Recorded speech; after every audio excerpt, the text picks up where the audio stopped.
What the fuck did I just watch? What the actual fuck did I just watch? Welcome to another edition of the It's Cavalier podcast. Clearly, I'm going to have to add George Niang to that intro per this game tonight. Wow, wow, just amazing stuff tonight, man. I had this whole script written out about what I would like to talk about tonight, about different topics I'd touch on, but this game, she's just just just flabbergasted me in regards to the amount of emotions that I was going through in this game. It was astounding. And I mean that in a good way. This was such a fun game to watch. Man, Cavs took on the Milwaukee Bucks for the second time this season. And this is a team, honestly, that the Cavs are going to have to really get used to seeing a lot, right? They literally have them on the schedule three times, including tonight, over the course of the next 2 weeks. And if Cleveland has title aspirations, this is a team that they're going to have to go through in the process, right? Luckily, Giannis wasn't available, at least for tonight's game, right? You may recall Giannis in his last game against the Cavs, he kind of lit it up. He put a lot of shit in the stat sheet: 34 points, 16 rebounds, and 5 assists in a Cavs loss, albeit without the services of all-world defender Evan Mobley. And while Mobley remained out in this matchup, not having to deal with the juggernaut that is the Greek Freak, that definitely helps, especially if you bet on this one. I hope you guys did. I hope you bet Cavs. I really hope you did.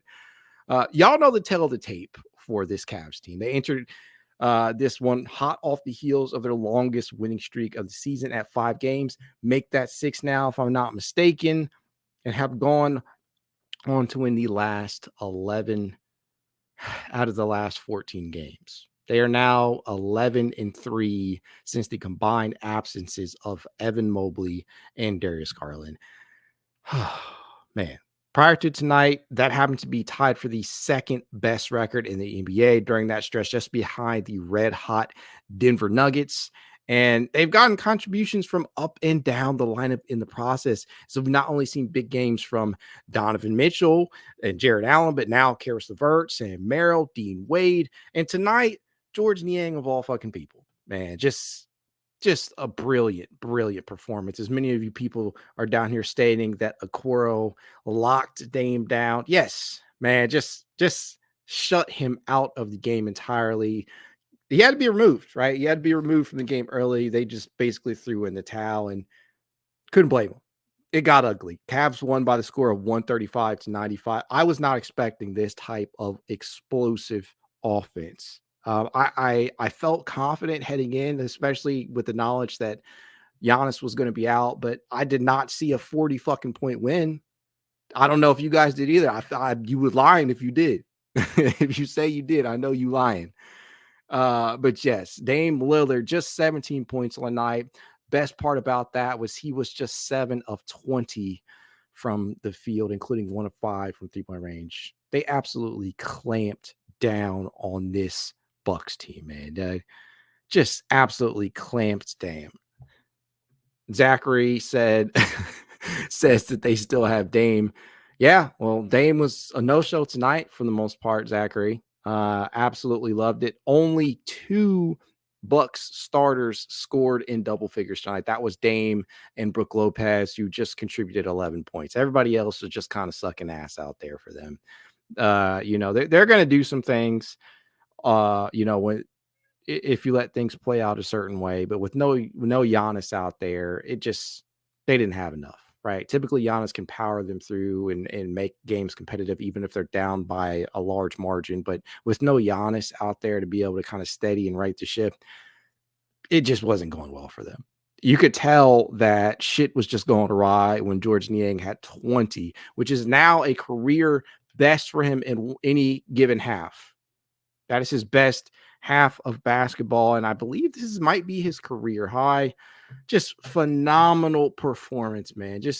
I can't believe it. I am literally at a loss for words. I don't know how to feel right now, because obviously Giannis wasn't in the game, and you have to take this victory with a grain of salt, obviously, but still feels good. And by the way, yes, this is a career high from George Niang. Just couldn't have come at a better time. Just could not have come at a better time. Jose A says Ice held Dame to 0 of 10 in their matchups. Shady says Dame was terrible. Yeah, and remember, keep in mind, this is coming right after Dame hit that game winner over the, I believe the Sacramento Kings, if I'm not mistaken, a buzzer beater as well. So we know what he is fully capable of. When you're really looking at a guy like Damian Lillard, who came into tonight averaging 25.2 points, 4.4 boards, and 6.8 assists. Now, kind of a down year from an efficiency standpoint. He is just knocking down 42.9% of his shots, but he is an impact player of the highest order and not somebody you usually can typically stop. He usually gets his, right? You just have to do your best to kind of contain him 9 times out of 10. Luckily, the Cavs have one of the better guard defenders in the league in Isaac Okoro, who continues to draw that start because of the Darius Garland injury. Now, here's the thing. Prior to tonight, in the 4 career matchups between the two, Lillard was 11 of 20 when being defended by Okoro. That's not exactly stopping him in his tracks, but if you take away the rookie season matchups from the stats, Lillard has mostly been shut down, just as he was tonight. Last 2 games prior to tonight, Okoro had held Lillard to 5 of 13 in the last 2 outings. Just absolutely loved it. Jay Quest says Niang was playing in his driveway. I love it, man. Just absolutely shooting with no conscience out there. 33 points on 13 of 14 from the field, including 5 of 6 from 3-point range. Now, this is the thing about George Niang, right? When he was signed, I remember a lot of people just kind of, not feeling kind of indifferent about this signing. Yet, despite the fact that the man had come off of 5 straight seasons, 5 fucking seasons of shooting 40%, 40% or better from 3-point distance. I couldn't understand why people were so just beside themselves about this signing or thinking that it just wouldn't be worth it or, just an overpay, things of that nature. I saw a lot of varying opinions. Now, I did see some good ones, right? Obviously, there were a subset of people who felt good about his signing, but if tonight is any example for those people who did not like that signing, I just hope that he has swayed your opinion, because that was exactly why you brought him in. Seriously, that is exactly why you brought him in. And again, he's not going to shoot, he's not going to miss just one shot every single game. He's not going to go 13 to 14 every single game. But that is exactly why you brought him in. And, love him or hate him, Niang has given the Cavs some really, really dependable offense lately off that bench. Prior to tonight, over his last 10 games, he was averaging 10.3 points and shooting 37.7 from 3-point distance. And he gives the Cavs a floor spacing presence at that power forward position. And while he doesn't rebound the ball the way that Kevin Love, did when he was here, but I will add that he is averaging a career high in that category. He is shooting about as good as you could ask for. Now, that's really just the end of the story. Seriously, just the end of the story. Niang was really the star of the game, and in a game that was basically billed as Dame versus Mitchell after the absence of Giannis was announced. But obviously, Niang stole the show. But it wasn't just George out there, man. That's the crazy part. Isaac Okoro out there looking like a point guard, dishing out 7 assists, tied Donovan Mitchell out there for that in that regard. Jared Allen finishing with his 10th double-double in a row.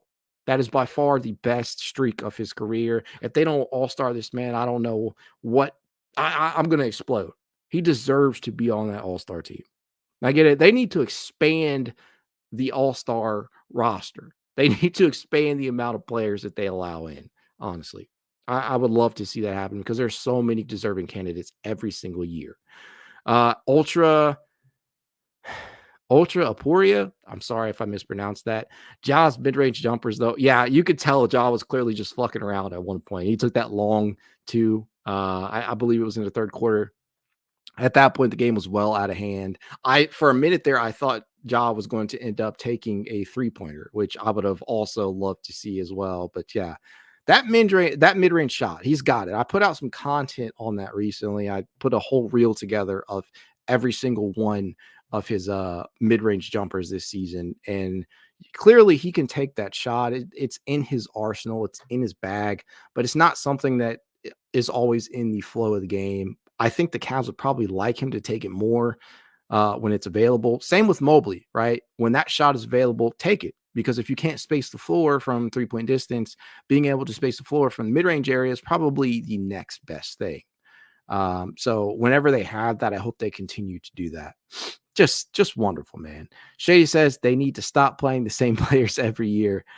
Yeah, I mean, that's basically what the All-Star game has turned into, right? It's a popularity contest. It's usually the same guys every fucking year. LeBron's a shoe-in, Kevin Durant, just guys with a lot of name value are typically who make it in. Now, that's not to say that guys who aren't deserving also don't get voted in, but typically it's all about popularity these days. And maybe that's all it's ever been, but it definitely will piss me off if the fans are seeing what Jared Allen is doing and don't get him in. They got to find a way to get this man in. Things that I loved from this game. Well, got to say this. Nobody on this Cavaliers team played more than 27 minutes tonight. Do you love that? Cavs get much needed rest, right? The minute leader tonight, believe it or not, was Niang himself. Played just 27 minutes. Scored 33 in those 27 minutes. That is followed by Donovan Mitchell, Isaac Okoro, and Jared Allen, who each played 26 minutes apiece.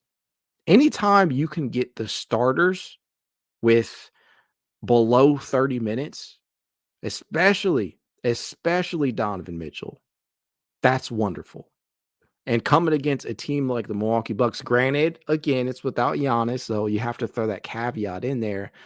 But man, was it a wonderful sight to see these guys just go out there and shellac the Bucks and exit early and get everybody involved. And honestly, I thought we might see Pete Nance tonight. Obviously, that did not happen. But who did we see? We got to see some Craig Porter Jr. minutes. He played 20 tonight, and I'm not quite sure how much he would have played had this been a tightly contested game. But I will say this.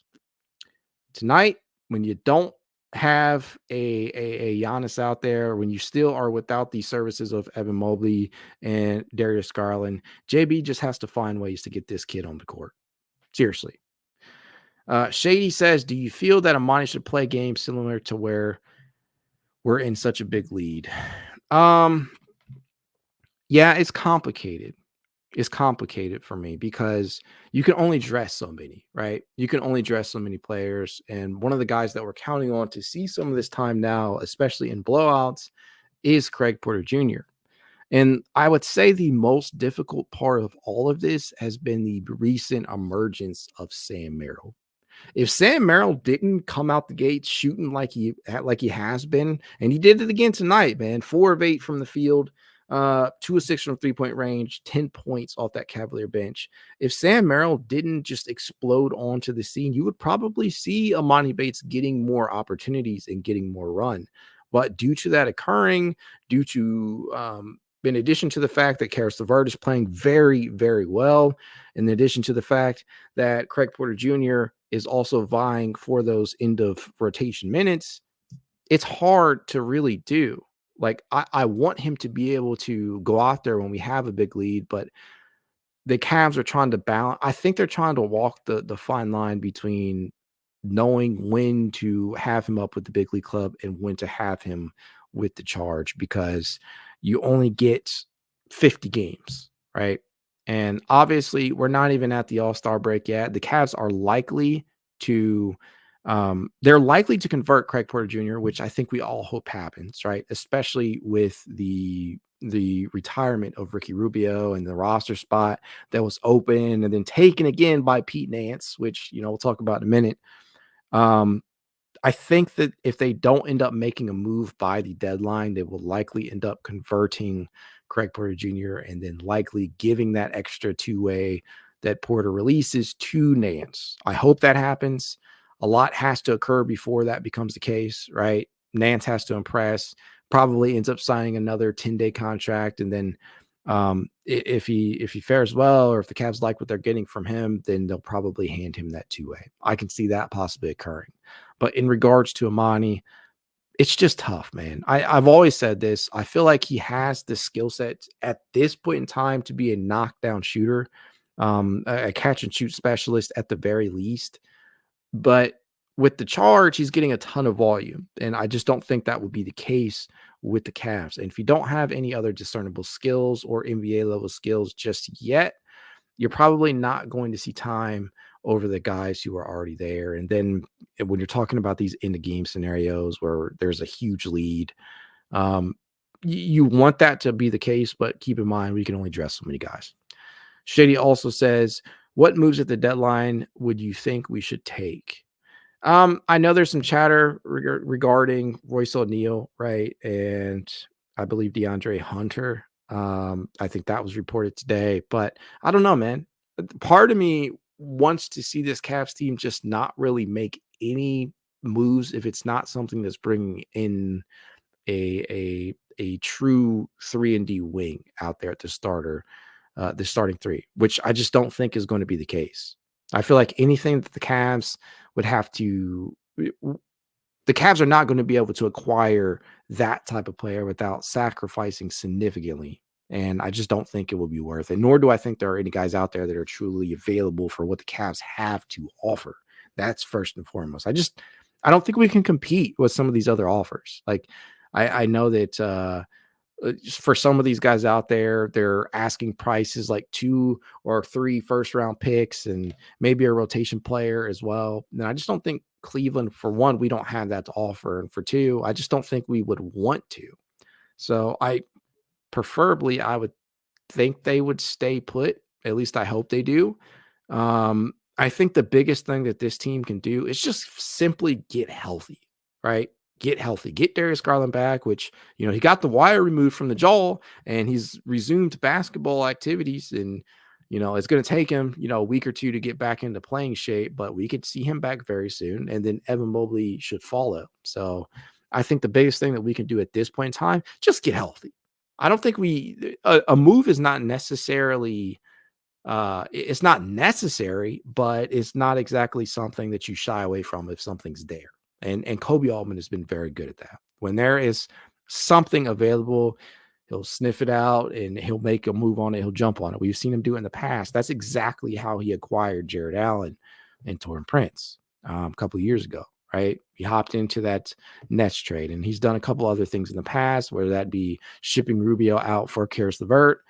And I get last trade deadline, that time frame, people are just absolutely hating Kobe Altman because he stood pat, and the only real move he made around that time was in the buyout market when he signed Danny Green, who I really had hoped would have gotten more play time when he got signed, but unfortunately we know how that worked out. This season, I don't know. Last year, there was a ton of guys who went for second-round picks. Jay Crowder, who had been out of the lineup for a while, returned tonight against the Cavs. He was one of those guys. Milwaukee got him for, I think, was it 4 or 5 second-round picks last year. We could see some shit like that this year, but I don't think it would be worth it for the Cavs. I just don't think you're going to get the type of player that would crack the rotation for what you have to offer. Tune says, do whatever it takes to keep my guy Spida. Yeah, I mean, I'm with you, man. Guy doesn't have a player option until 2025, 26. Realistically, though, if he doesn't give a commitment this offseason, I could probably see the Cavs maybe testing the water, seeing what he could be available for. But that's a long time away. I'm not gonna worry about that just yet. But I too hope that they do whatever it takes to keep him. But the question is, what is that, right? For me, I don't think it's a trade. I simply believe it's winning, right? If the Cavs can get into this postseason, like we all believe they will, and they win a series, and then they either win another series after that or make a very competitive series in the second round against a contender. Let's say these same Milwaukee Bucks that we see tonight, or the Boston Celtics in round 2, you take that series to 6 or 7 games. I think that would probably be enough to keep Mitchell or to sell him on the idea of growth, because After last postseason's just obliteration of Cleveland, anything like that should be considered success. If you win in round one and then you either win round two or get close to a win in round two, I think that's enough to sell him on the long-term outlook of this team, especially with the core players being so young. Like Darius Garland is still very young. Evan Mobley is still very young, yet to have really ascended or hit his peak. Isaac Okoro, I don't know if you want to lump him in there, but yeah, Dr. Claw. I don't know if you want to lump him in there, but he's shown development as well. And so this team is certainly one that Donovan could grow with. And I hope that he sees that. And I hope that the Cavs are able to make him understand that this is one of the best situations for him. With New York trading for OG and some of these other ancillary moves being made. We just saw Pascal Siakam getting to Indiana today. I think some of these places that could possibly have been destinations for Donovan and just not there. And then, you look at Brooklyn. I don't think that's really some place that he would want to go.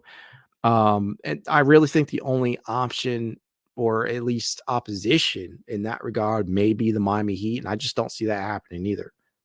Far be it for me. I don't know, though. I don't know the future. All I can say is I feel like this Cavs team has the right makeup, and I feel like they have what it takes to convince him to stay, but it's all going to come down to winning, and it all comes down to the postseason. This team is no longer being judged on regular season success. The same thing as JB, right? As big as an advocate of JB as I am, I can recognize the fact that it's no longer about the regular season. And I'm sure Donovan Mitchell feels the same way. It's about the playoffs because this team should make the playoffs. Healthy or not, they should have enough. They should have what it takes to make it to the playoffs. It's just all about how you perform in the playoffs. And some of that is on Donovan, right? Because Donovan did wilt against the Knicks. There's no way around it. It's not just it wasn't just Jared Allen. It wasn't just Darius Garland. It wasn't just Isaac Okoro or that didn't play too well in that series. Donovan Mitchell had a part in that as well, and he has to be able to step up in those big moments as well. The one thing that I can say is that throughout the regular season, he has kind of ramped up his level of play, and he looks motivated, especially in the absence of Evan Mobley and Donovan Mitchell, not Donovan Mitchell, and Darius Garland.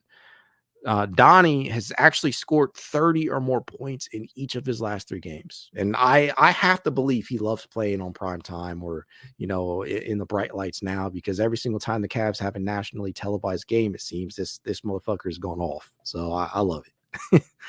And somebody's going off anytime they're on national TV. But tonight, man, just a fun game. I didn't go into tonight expecting to see a George Niang masterclass, 33-point game where he's just drilling shots left and right and just breaking the spirits of the Bucks. Hence the title, as Dr. Claw says down here, of the podcast, Big Buck Hunting. I don't know if it still qualifies as that because Giannis isn't out there, but I'll take my shot, damn it. Because this was just a fun ass game, just something that made my day, man. Because so many people have prior to Tune in says drug test Niang. I'm sure there will be one heading his way. It always seems like it happens that way where a guy unexpectedly goes off. But again, Niang's actually, despite the defensive issues, and I get it, like there are some games where I'm like, what the fuck is this guy doing on the defensive end? Or sometimes just taking some shots that are unnecessary for him. You guys have probably heard me say a million times this season already that I hate whenever Niang drives the basketball, because a lot of the times, especially earlier on in the season, it resulted in a miss, and an ugly miss at that. But I live with it, and I live with it because of what he provides, and that is spacing. That is something this Cavs team needed in abundance coming into the offseason, and they got it, right? They got it off that Cavalier bench, and Obviously, Niang is a big proponent of that. Sam Merrill, being able to have him explode onto the scene the way that he has, he's another proponent of that. Karis LeVert is starting to trend upward in that in that category. And then you have other guys out here who may be good for a couple of 3-point shots every now and then, like Isaac Okoro and Dean Wade, players like that. Jay Quest says, I just think of that Garland when asked if Niang has a bag. If ever there was a game to solidify that point, I guess tonight would be the game that Niang could point to and say, look, that's my fucking bag. I could do this. I can shoot the basketball. I don't care what y'all say. I might be slow out here, as Patrick Clare says down here. He moves in slow motion.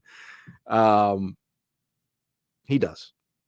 He literally looks like a YMCA baller out there, just a guy who he looks like Adam Sandler. He looks like Adam Sandler trying to play basketball out there. Just looks like an everyday Joe, just somebody who doesn't typically have the body that is consistent with the NBA, the typical NBA athlete. But I love it, man, because he's just going out there and proving that that he has more than earned his money. I love it, man. Just phenomenal game tonight in that regard. And again, it wasn't just Niang who was doing big shit out there. It was Isaac Okoro out in transition and all the defensive end locking down Damian Lillard. It was Donovan Mitchell having another 30-point game. It was, as funny as it is to say, it was Dean Wade actually giving more quality minutes, right? And I know people have been hating on Dean Wade recently because he just doesn't score a ton of points. But I think Dean's true value lies on the defensive end. And when it comes to his shot, it's going to be hit and miss, and it is heavily reliant upon confidence. But the biggest thing with him is that if he is not a negative out there on the offensive end and he's not killing the offense, he's not killing the movement of the ball, which typically he doesn't, it's okay. You live with his minutes, and it's not like he plays a ton each night anyways, because what the Cavs typically do with him is they will start him. He will be the nominal starter, but he won't receive like a starter's typical complement of minutes. You usually play like in the low 20s. And I think you need guys out there like that when you're talking about, not having Evan Mobley. In the absence of Evan Mobley, Dean Wade's defense in that front court has been much needed. It's something that is definitely underappreciated, and it's a big reason why the Cavs, as Tuna Sports says down here, have a top 5 defense. Love it. Absolutely love it. Again, just a quick side note, Jared Allen finished with his 10th double-double in a row. If this man doesn't make the All-Star game, I just don't know what I'm going to do. I'm going to be pissed. I'll probably be going off on Twitter or something, but I don't know. I love it, man. Who else? Who else can we talk about here? Craig Porter Jr. again saw the court for 20 minutes. Who knows if he'll see the court again in the next game? But I guess we'll just have to address that as we see it. I'm glad that JB actually played him tonight, though. And this, mind you, I was thinking that Karis LeVert was going to end up sitting. He didn't, right? And when that happened, I'm like, oh, shit. Well, Craig Porter Jr. is probably not going to play now, but he obviously did. And you saw how he kind of steadied things out there. Good things tend to happen when Craig Porter Jr. plays. And couldn't be more impressed with the rookie. And I really hope that the Cavs end up converting his contract. But I think that's all pending what happens around the deadline. We'll see. I don't know. Man. I'm just at a loss for words. I really do not know what to say other than the fact that this team continues to find ways to impress me. They're getting contributions from players who typically don't show out the way that George showed out tonight. And now the Cavs, I believe this makes their 6th win in a row, and I think that carries them to 24 wins. 24 and 15, if I'm not mistaken. And I'm looking at Bleacher Report right now. That places them in the 4th seed still. You still got Philly up there at 26 and 13. And then obviously Milwaukee, they drop with tonight's game, at least in the loss category. But every game helps. This is a game you absolutely had to take advantage of because of Giannis being out. And as long as you capitalize on these ones when they're available to you, you'll trend upwards. And that's exactly what this Cavaliers team is doing. And with the way that they've managed to circumvent the absences of Garland and the absence of Evan Mobley, I have no reason to believe that that is going to change anytime soon. I am interested to see how all of this is going to play out once those two come back, right? Like how in the hell, what kind of rotations are we going to see? Who is going to be in? Who's going to be out? How many minutes are certain guys going to play? How is the offense going to look? Is Jared Allen still going to look like an all-star? Is Sam Merrill still going to get enough minutes to be a full-time contributor? Is Craig Porter Jr. going to be benched? So many questions. But for tonight, we celebrate George Niang, who went big buck hunting and just absolutely shot the Bucks to death. Too much? No, I don't think so. But that being said, I feel like that's a good place to end it. I'm deliriously tired after watching that game. If you'd like to reach out to me, you know how you can. It's Cavalier_pod on Twitter, TikTok, Instagram, YouTube, and more. If you'd like to be added to the exclusive It's Cavalier Discord chat, you know what to do. Leave a rating, leave a review, send a screenshot of said review to itscavalier53@gmail.com, and I will send you an invite. That said, go Cavs. Have a good night.